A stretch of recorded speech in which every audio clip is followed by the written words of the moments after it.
Buenos días. ¿Cómo están? Pues Dios les bendiga esta mañana.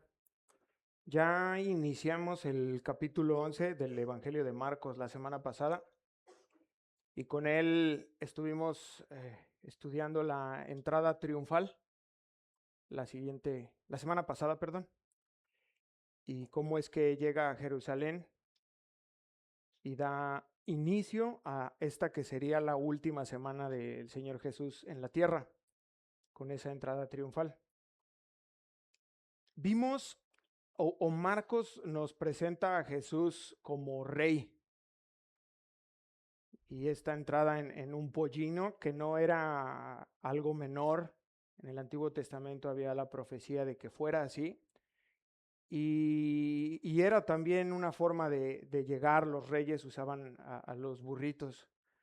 Entonces Marcos nos presenta a Jesús como rey, pero el día de hoy, dentro de esta última semana, en la cual se convierte tan importante que cada detalle es especial. O sea, cuando usted lea esta última semana, que es conocida como la Pasión de Cristo, tiene que estar muy atento en todos los detalles porque son muy importantes. Marco, el día de hoy nos va a decir dos eventos.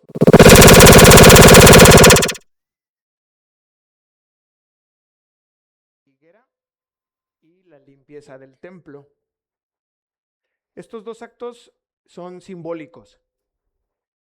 Y lo que hace el Señor Jesús es que está ilustrando a través de estos eventos la triste condición de Israel.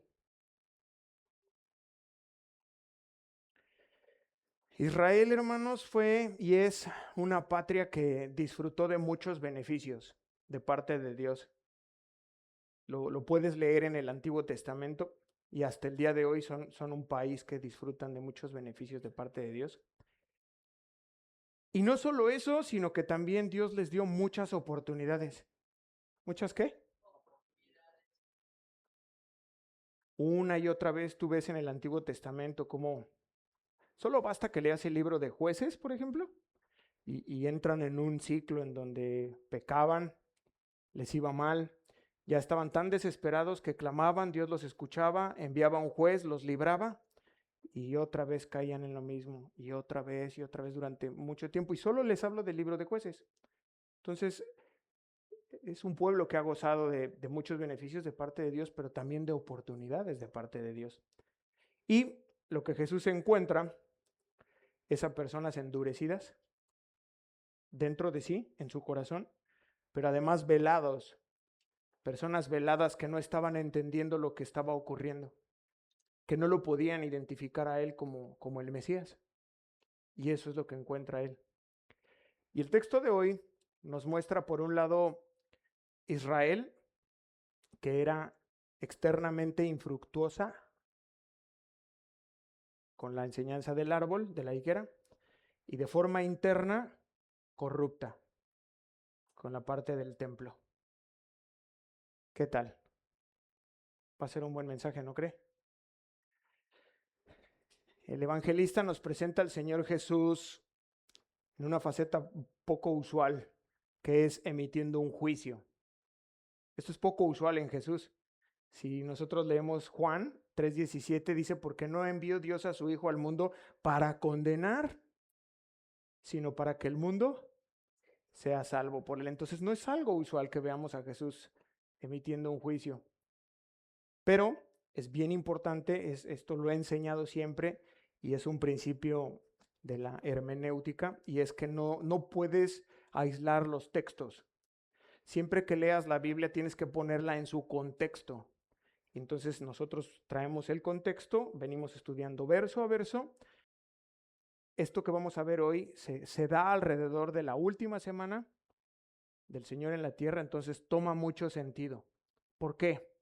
Porque encontramos al Señor Jesús en su última semana, pero señalando algo que está mal en la vida de su pueblo. Y eso, si tú lo interpretas correctamente, más allá de ser doloroso o un juicio, es una muestra de amor. ¿Sí sabías? Hola. Ah, sí están conmigo. Es una señal, es una forma de amor que no nos gusta. Cuando tu padre te llama y te señala un error, cuando tu esposa, híjole, cuesta. Pero al final es una muestra de amor con la intención de que tú puedas identificar alguna área que está mal en tu vida y corregirla. ¿Sí? Y esto es lo que está haciendo el Señor. Espera que se arrepientan, que escuchen la reprensión, que vean lo que está señalándoles y se arrepientan. ¿O cómo quiere quedarse hoy usted? ¿Está bien así como está? La verdad, habrá alguien aquí que quizás diga, no, sí, yo ya estoy bien. Yo estoy listo para enfrentar la muerte. Yo no. Todavía hay mucho que hacer en mí. Entonces vamos a dejar que el Señor señale. ¿Ok? Bueno, pues aunque no quiera. Vamos a iniciar hoy entonces con la maldición de la higuera. Estamos en el Evangelio de Marcos, capítulo 11, versículo 12. Y de ahí vamos a partir hoy. Voy a tratar de ser muy breve para que usted vaya pues, a lo que tenga que ir. El que tenga oídos para oír, oiga. Al día siguiente, cuando salieron de Betania, tuvo hambre.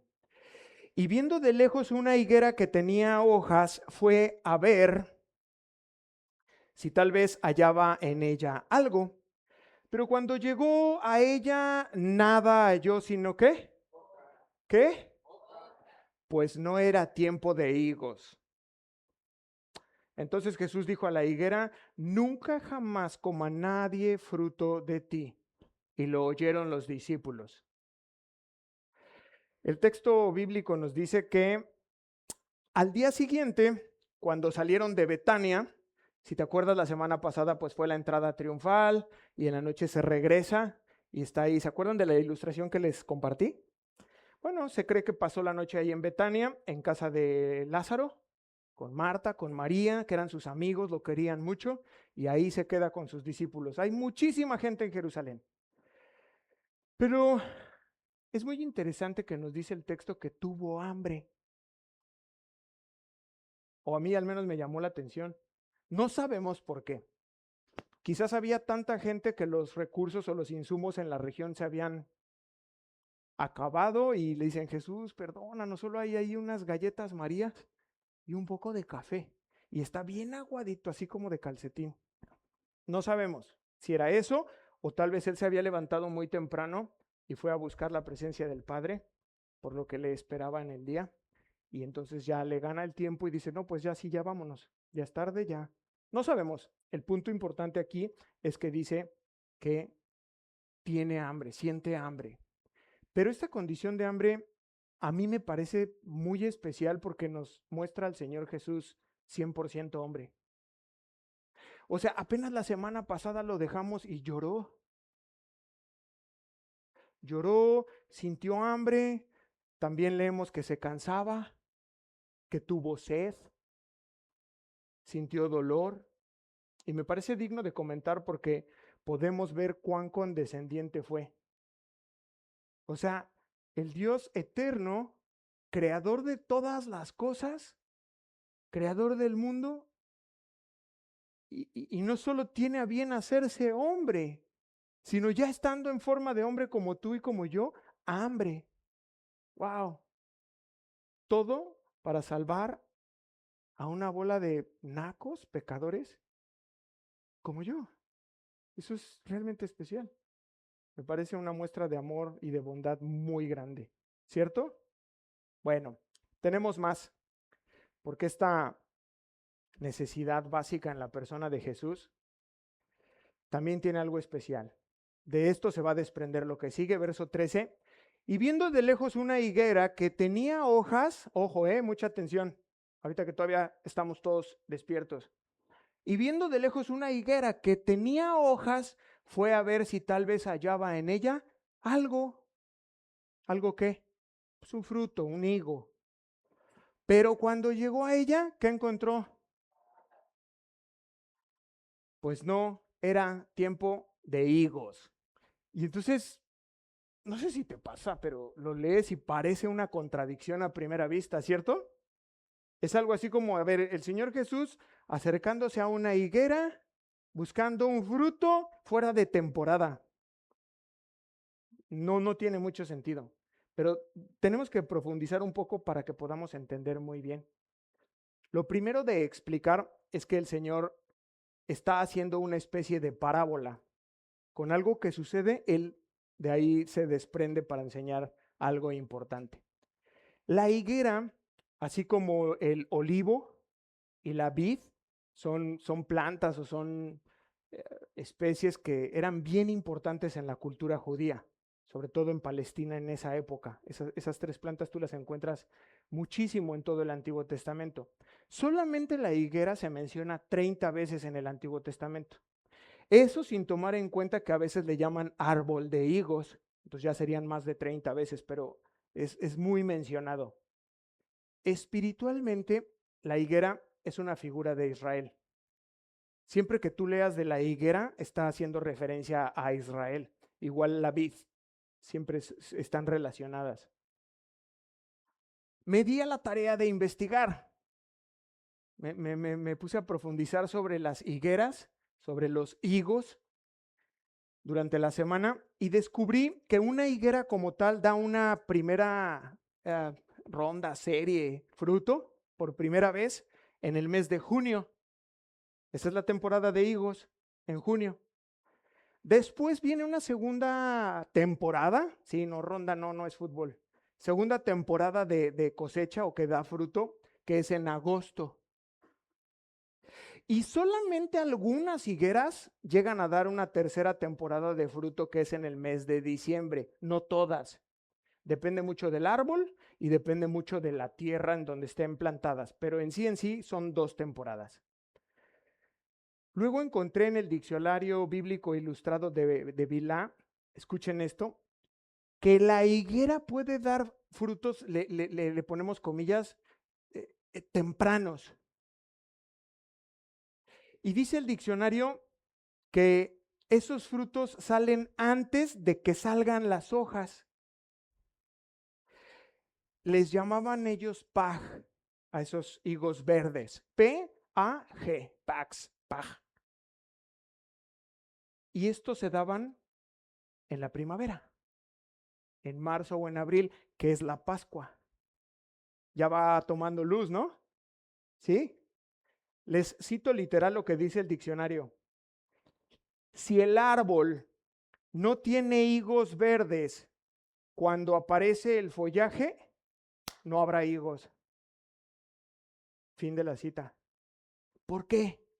Porque si eso sucedía, si esa higuera tenía follaje, ya tenía hojas y no tenía higos, había un problema. Estaba podrida y estaba secándose de la raíz y nunca iba a dar higos. Ahora sí ya tenemos luz, ¿no? Ya podemos entenderlo bien, no es que no tenga sentido la escritura. Ahora sí, con esto que yo les acabo de compartir, si leemos el verso 13, y viendo de lejos una higuera que tenía hojas, ¿qué dijo el Señor? Pax, tengo hambre y están buenos, son buenos, esos son sabrosos. No como en almíbar, pero son buenos los higos Pax. Fue a ver si hallaba allí algo, pero cuando llegó a ella, no halló nada. Entonces ya no es una contradicción. Amén.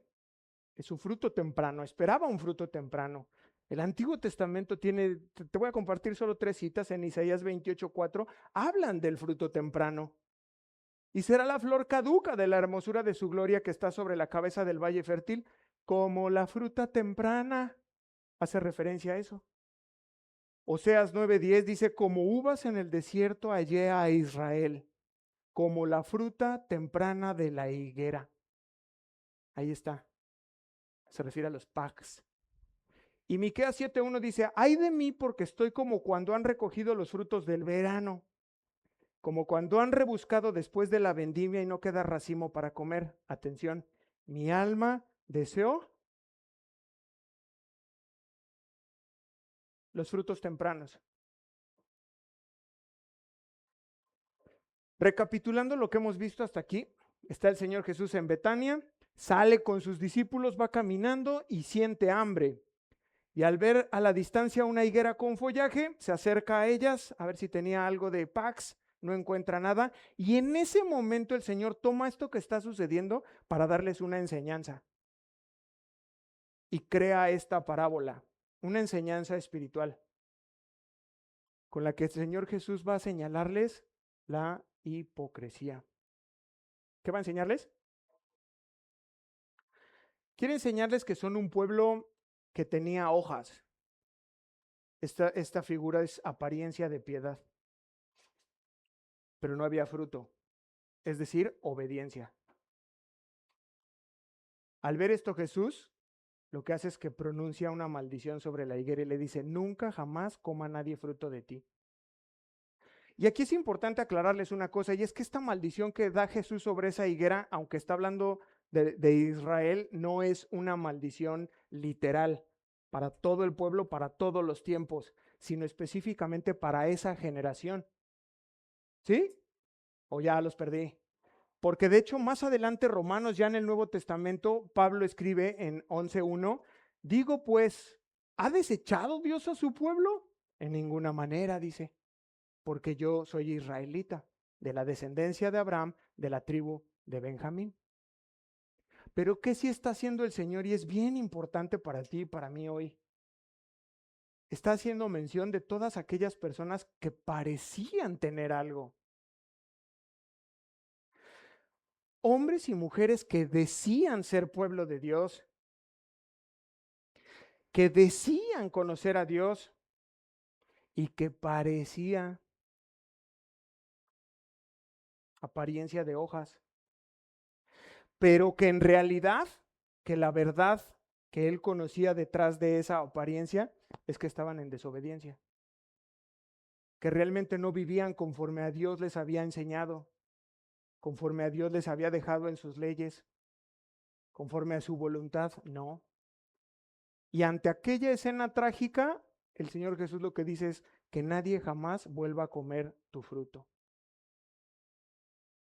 Ahora, a usted y a mí, ¿qué nos muestra esto del Evangelio? Que hay un grave peligro entre la falta de fruto y el formalismo religioso. Entiéndase como una advertencia. A que tú vivas de una manera entre semana, pero vienes aquí los domingos y pareces piadoso. Y pareces piadosa. ¿Sí? Hay un malentendido sobre la gracia que recibimos de parte de Dios y hacemos un mal uso de ella. Dietrich Bonhoeffer, en su libro El costo del discipulado, le llama la gracia barata, en donde habla de personas creyentes que viven de una manera entre semana y se presentan el domingo en el templo como queriendo expiar sus culpas, pero dura solo un momento. Echan mano de ella para mitigar su culpa y su condenación y apenas salen por la puerta listos para vivir como venían viviendo. Y esto es lo que está señalando el Señor en esta primera parte. Y tú puedes decir, pastor, ¿y cómo puedo yo saber si estoy viviendo de esa manera? De antemano te digo, ya lo sabes. No te lo tengo que decir yo, tú lo sabes. Cada uno de nosotros sabe cómo vive entre semana. Pero es muy simple. El Señor Jesús lo dijo, por sus frutos los conoceréis. En Mateo 7:16 dice, por sus frutos los conoceréis. Y fíjense las frutas que ocupa. ¿Acaso se recogen uvas de los espinos? Respuesta, no. Y luego dice, o higos de los abrojos. No, es fácil, es fácil. ¿Cómo estás viviendo? Aquí todos nos vemos con cara de San Petersburgo. Sí, no, todos así una máscara de piedad y así no. Todo el mundo. Y hay buena apariencia y ahí están las hojas. Y ahí están las hojas aparentando. Pero ¿qué pasa entre semana? Y entonces tú puedes saberlo por el fruto. Yo veo las situaciones que a veces alcanzan a las familias. Solo es fruto. Y llama mucho la atención cómo termina el versículo 14. Y lo oyeron sus discípulos. O sea, Jesús no va y la maldice así de, sino que le digo sartén para que, ¿cómo es? Le digo olla para que escuche el sartén. Primera carta de la esposa a los cancunenses. Jesús lo dice en voz alta. Y Marcos lo documenta bien porque Pedro le dice, y lo escuchamos, o sea, nos lo dijo así muy claramente. Ahora yo le pregunto, ¿usted está escuchando? Muy bien, pues para Dios es muy importante que usted se tome en serio el Evangelio. Ciertamente estamos en este lugar lleno de personas pecadoras. No hay nadie aquí perfecto, eso me queda muy claro. Yo el primero. Pero eso es una cosa y otra que estemos viviendo incorrectamente entre semana y querramos usar el templo para venir a expiar nuestras culpas. Eso es bien diferente. ¿Sí se queda claro? Está bien, o sea, somos obras en proceso y estamos luchando, pero eso es una cosa y otro ya ser un descarado. ¿Sí? Espera a Dios que a partir de hoy que estás escuchando esta verdad, comience a ver en tu vida verdad, congruencia, consistencia, que si bien no somos perfectos, es como al menos ya me puse de pie, ya estoy luchando contra esto, ya estoy luchando contra aquello, ya no estoy dominado por aquello. Si quieren, soy más literal y les voy dando ejemplos. Pero luego ya sale el, ay, lo dijo por mí. Pues sí, ¿por quién más? Vamos a avanzar, verso 15. El segundo punto del día de hoy. Se pone más rudo esto. Vinieron pues a Jerusalén y entrando Jesús o sea, eso solo fue en el camino en la mañana, pero ahora sí, ya aquí ya. Llegan a Jerusalén y entrando Jesús en el templo comenzó a echar fuera a los que vendían y compraban en el templo y volcó las mesas de los cambistas y las sillas de los que vendían palomas y no consentía que nadie atravesase el templo llevando utensilio alguno. Y les enseñaba diciendo, ¿no está escrito? Mi casa será llamada casa de oración para todas las naciones, mas vosotros la habéis hecho cueva de ladrones. Y lo oyeron los escribas y los principales sacerdotes y buscaron cómo matarle, porque le tenían miedo, por cuanto todo el pueblo estaba admirado de su doctrina. Pero al llegar la noche, Jesús salió de la ciudad. Ya antes había existido una primera limpieza del templo. Juan la documenta en capítulo 2, verso 13. Estaba cerca la Pascua, es la primera vez que va a Jerusalén, otra vez en Pascua, y los judíos, la Pascua de los judíos, y subió Jesús a Jerusalén, y halló en el templo que vendían bueyes, ovejas y palomas, y a los cambistas allí sentados, y haciendo un azote de cuerdas, echó fuera del templo a todos, y las ovejas y los bueyes, y esparció las monedas de los cambistas, y volcó las mesas, y dijo a los que vendían palomas, quitad de aquí esto, y no hagáis de la casa de mi padre casa de mercadeo. Y les enseñaba diciendo, ¿no está escrito? Mi casa será llamada casa de oración para todas las naciones. Mas vosotros la habéis hecho cueva de ladrones. Ahora, no pasó mucho tiempo de esa primera limpieza a esta otra, 3 años. No sé cómo lo consideres tú. Pero en cuanto pasa la primera vez, como que luego los sacerdotes se ponen de acuerdo y no, mira, ya, y todos vuelven a las andadas. Y viene la Pascua del año que entra y ya estaba todo igual, y la que sigue igual, y la que sigue igual, hasta esta ocasión. Y aunque no es el tema central del mensaje, sí quiero hacer un paréntesis, porque esto nos enseña a nosotros con qué facilidad podemos volver a nuestras andadas. Para no ser muy específico, Dios nos sacó de un tipo de vida. Y eso va a marcar nuestras debilidades el resto de nuestra vida mientras estemos por aquí. ¿Sí sabías? Alguno quizá fue sustraído por la voluntad de Dios del mundo de las drogas. Bueno, tú tienes que estar alerta siempre de esas situaciones. Quizás te sacó del chisme, ¿no? Y ya es como, no, ya, pero ya está superado. No, siempre vas a ser proclive a ser comunicativa. Quizás te sacó de la fornicación ya lo entendiste, hoy comprendes bien que no le agrada a Dios, que tu cuerpo es templo del Espíritu Santo, vas a ser proclive a estar fornicando, a estar fornicando, a estar fornicando. Sigo adelante, puede ser que fuiste sustraído del mundo de la pornografía. Solo alguien que ha estado dentro de eso sabe lo difícil que es salir de ahí. Bueno, siempre vas a ser proclive a volver a caer en esas prácticas, prostitución, brujería. No, pastor, pero yo ya me arrepentí. Bueno, todo comienza por los horóscopos. No, es que no es igual, ya no voy a comprar ramas y animales, solo voy a ver qué hay para Capricornio esta semana. Suena de risa, pero es tan sutil que vas dando pasos y pasos y pasos hasta que ya te ves haciendo otra vez un potaje. Cabello y un trapo rojo. Esto nos enseña. Ya había limpiado una vez el templo y esperaba el Señor que quedara claro. Y solo un tiempo después están exactamente igual o peor.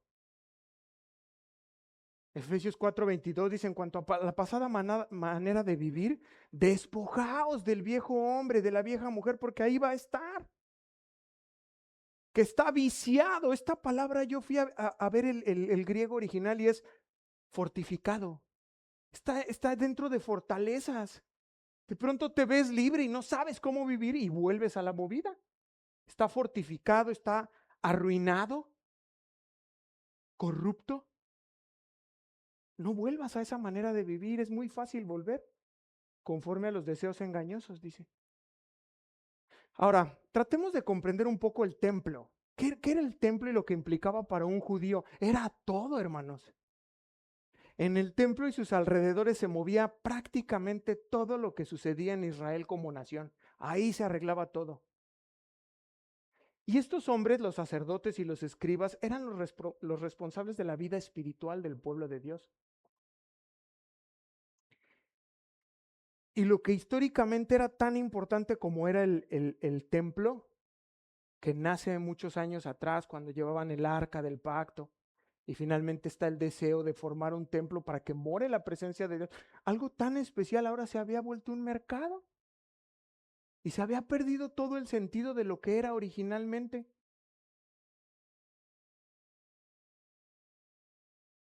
Era una buena empresa en donde solamente se perseguía una cosa: riqueza, dinero. Era lo único que perseguían, todos. Y solamente voy a tomar de este pasaje bíblico 3 figuras que nos enseñan, porque hay mucho más. Sacerdotes. Los sacerdotes, tal vez no lo sabías, recibían una comisión de las ventas. Imagínense. Hay aquí timeshares, ¿no? Bueno, pero sabemos de qué hablamos, ¿no? Por cada venta que hagan mis empleados, yo recibo una comisión. Y por eso, miren, no llevas nada y sube los números y cuánto llevas. Tuviste un mal enero, métele en febrero. Qué mal año hiciste el 2025. Entonces los sacerdotes recibían comisiones por hacer nada.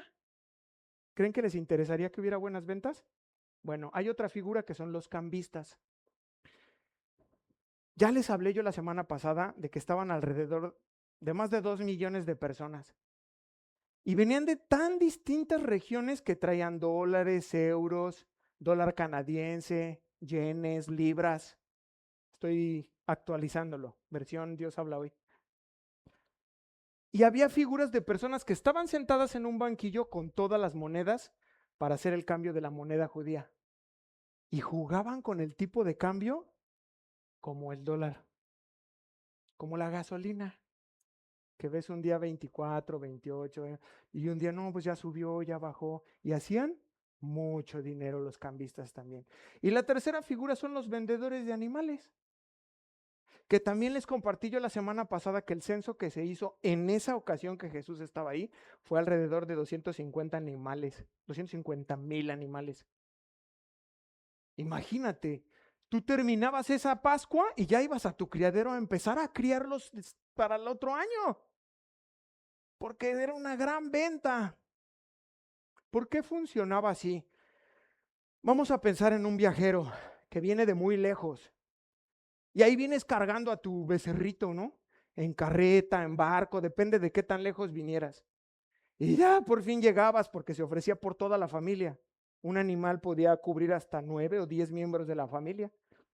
Y ya que estabas ahí, llegabas con el sacerdote, lo empezaba a revisar y te decía, ¡ay, qué crees! Trae una mancha en el ojo. Trae una motita café aquí en la patita de él, no se la viste. Y tú, no puede ser. Y entonces ya salías al patio y dices, oye, tienes uno que aprendió la gente, ya no voy a batallarle.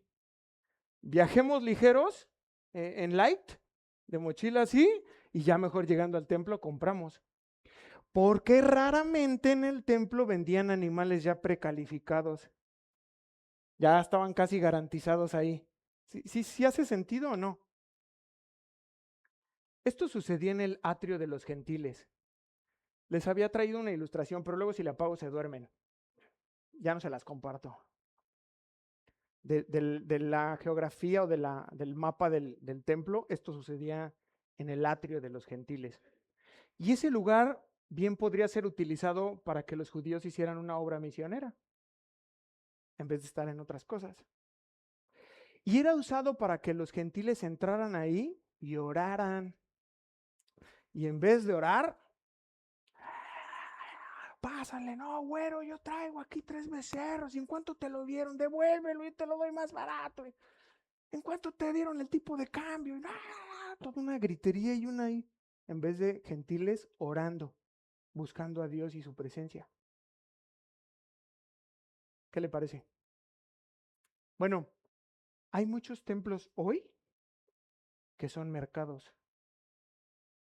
Iglesias dedicadas a muchas otras cosas, menos a orar y a buscar a Dios y hacer del templo lo que Dios creó, lo que Dios tenía en su mente y en su corazón para que fuera el templo. Pero no voy a ir para allá. El Señor Jesús, cuando lanza esta reprensión en el atrio de los gentiles, tiene en mente 2 versículos. Me encanta, ¿no? Nunca se lanza como, yo creo que sería válido porque él era Jesús, pero toma la palabra para reprender. Y el primero es Isaías 56:7.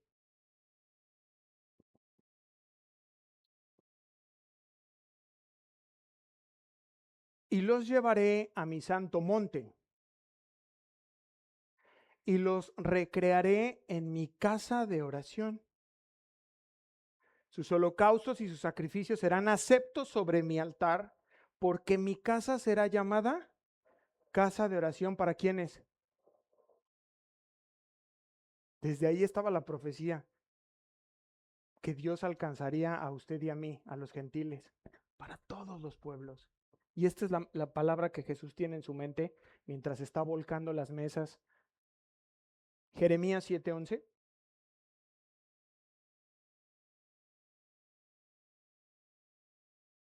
Es pregunta. ¿Es cueva de ladrones delante de vuestros ojos esta casa sobre la cual es invocado mi nombre? He aquí que también yo lo veo, dice Jehová. Jerusalén era una ciudad que estaba rodeada de montañas, y entre esas montañas también había muchas cuevas. Y entonces los ladrones que hacían sus movidas durante el día, ya en la noche con sus botines, iban y se refugiaban en cuevas. Y por eso esa frase era conocida para todos ellos ahí. Y el Señor Jesús toma estos 2 versículos de Jeremías y de el profeta Isaías para enseñarles, especialmente a los sacerdotes y a los escribas, cómo habían hecho del templo un lugar en donde se practicaba rituales sin fe y creencias extrañas. Líderes espirituales de Israel que se descuidaron y que poco a poco, sin darse cuenta, fueron atrapados por el dinero. ¿Conoce líderes que les ha pasado eso? Levanta tu mano. 1, 2, 3, 4, 5. Gracias por los valientes. Mira la hermana aquí así, dice, yo no sé si. O sea que sí, pero mejor guardo el anonimato de mi expastor. ¿Les pasó? Y se extraviaron. Dice Pablo a Timoteo cuando le escribe en 1 de Timoteo 6:10, escúchalo bien, no solo es para líderes, también es para tu propio corazón, porque raíz de todos los males, no lo negocies, no lo cuestiones, solo acéptalo. Es una raíz y ahí está.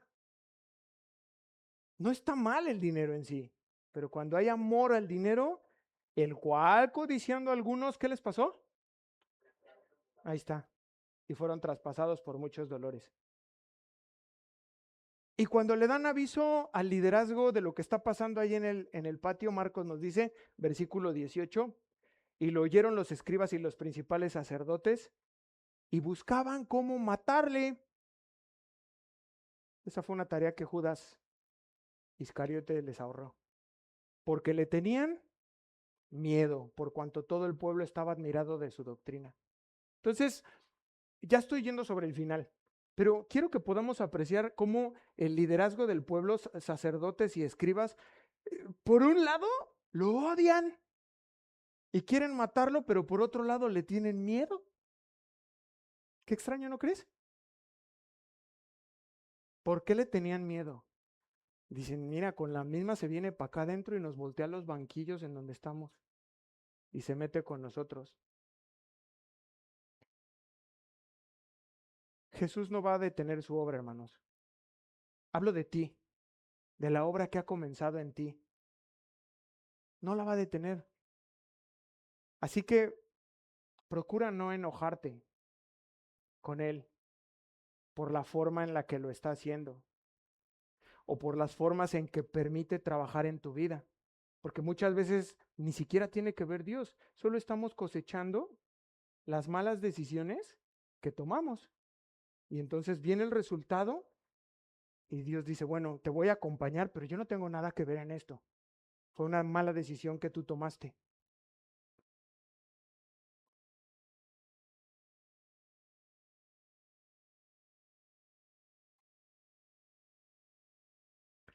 Tampoco debes detenerlo.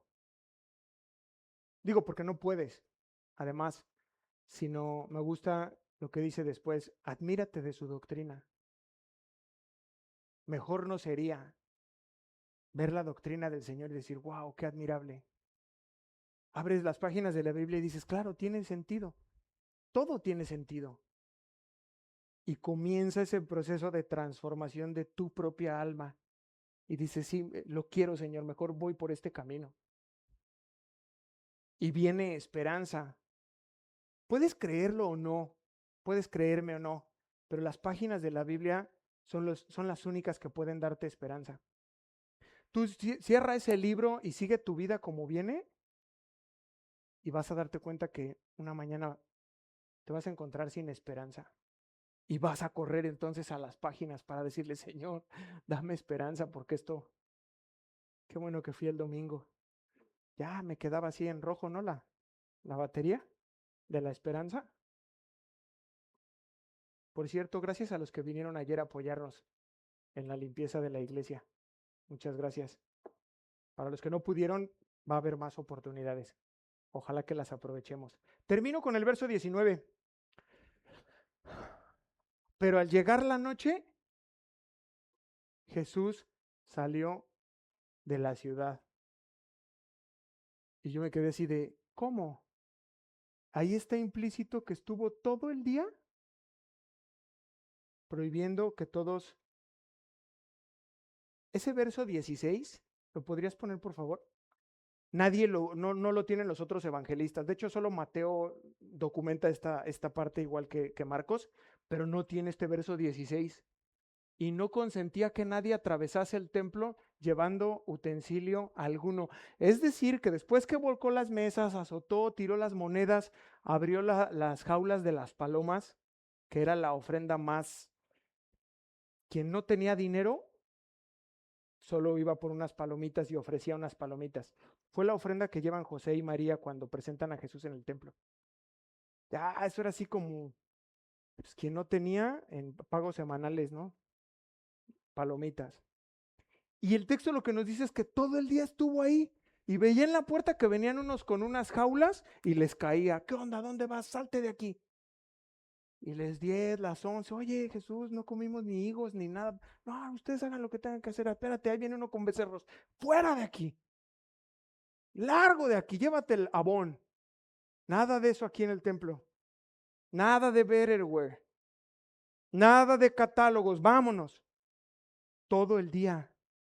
Todo el día. Es que a veces leemos a prisa la Biblia. Pero es increíble.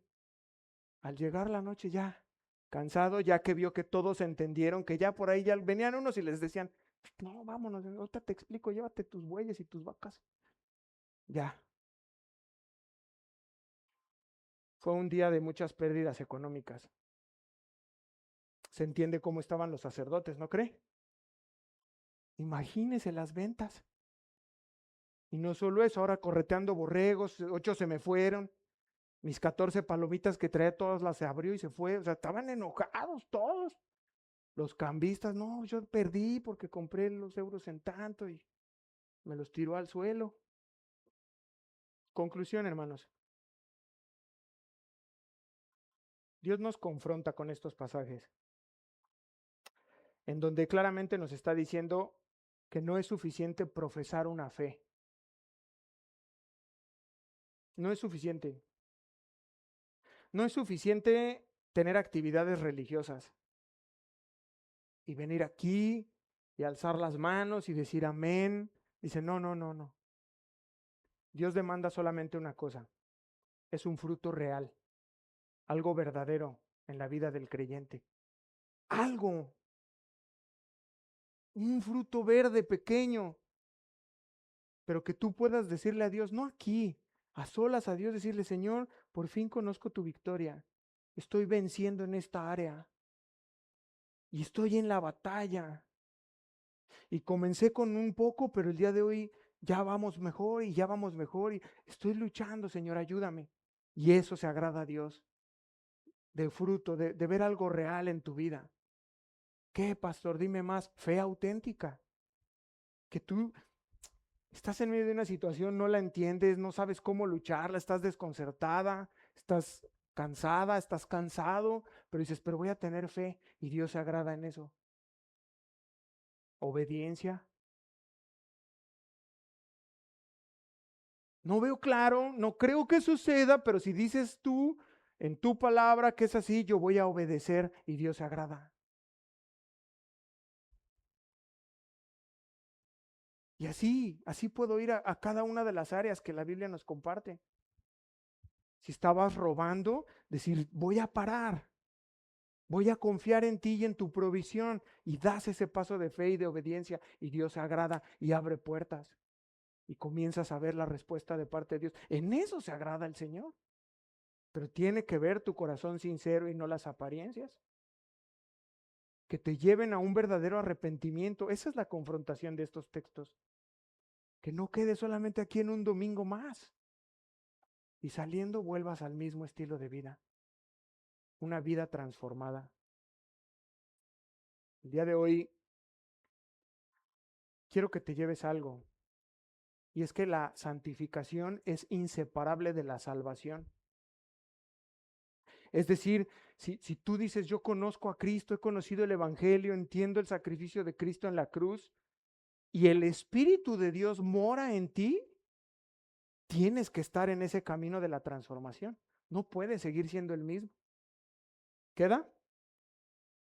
Cristo no solamente salva, hermanos, sino que transforma. Y esto es la verdad que está detrás de estos dos textos. Una higuera que tenía una apariencia y realmente estaba sin fruto y queda estéril para siempre. Y un templo, la parte íntima, espiritual de un pueblo que es una tipología de las personas. Y dice, pues aparentas mucho. Los pisos de mosaico, de mármol blanco, perfección, limpieza, pero todo es una fachada. Realmente en el interior hay corrupción. Realmente en el interior tú vives en la semana como quieres, haciendo esto, haciendo aquello, y aunque sabes que desagrada a Dios, y Dios dice no más, no más, porque va a entrar a tu corazón y al mío y va a comenzar a volcar todos esos ídolos. Mejor es abrirle y decirle, pasa Jesús, Hoy lo has mostrado. Haz tu obra en mí. Amén. Vamos a ponernos de pie.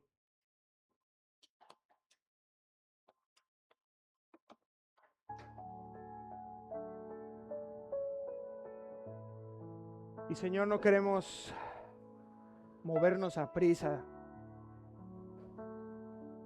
Todavía no terminamos sin antes venir a tu presencia y decirte gracias. Muchas gracias por tu palabra, Dios, que es viva y es eficaz. Es como una espada cortante de 2 filos que atraviesa nuestro corazón. Dice el Salmo 119 que es lámpara, es una lumbrera a nuestro caminar. Y dentro de esta semana última que estuviste entre nosotros, te interesó muchísimo mostrarnos la realidad de nuestras vidas y nuestro ser interior. Y esta es la verdad, que hay mucha apariencia. Aparentamos cosas que realmente no hay.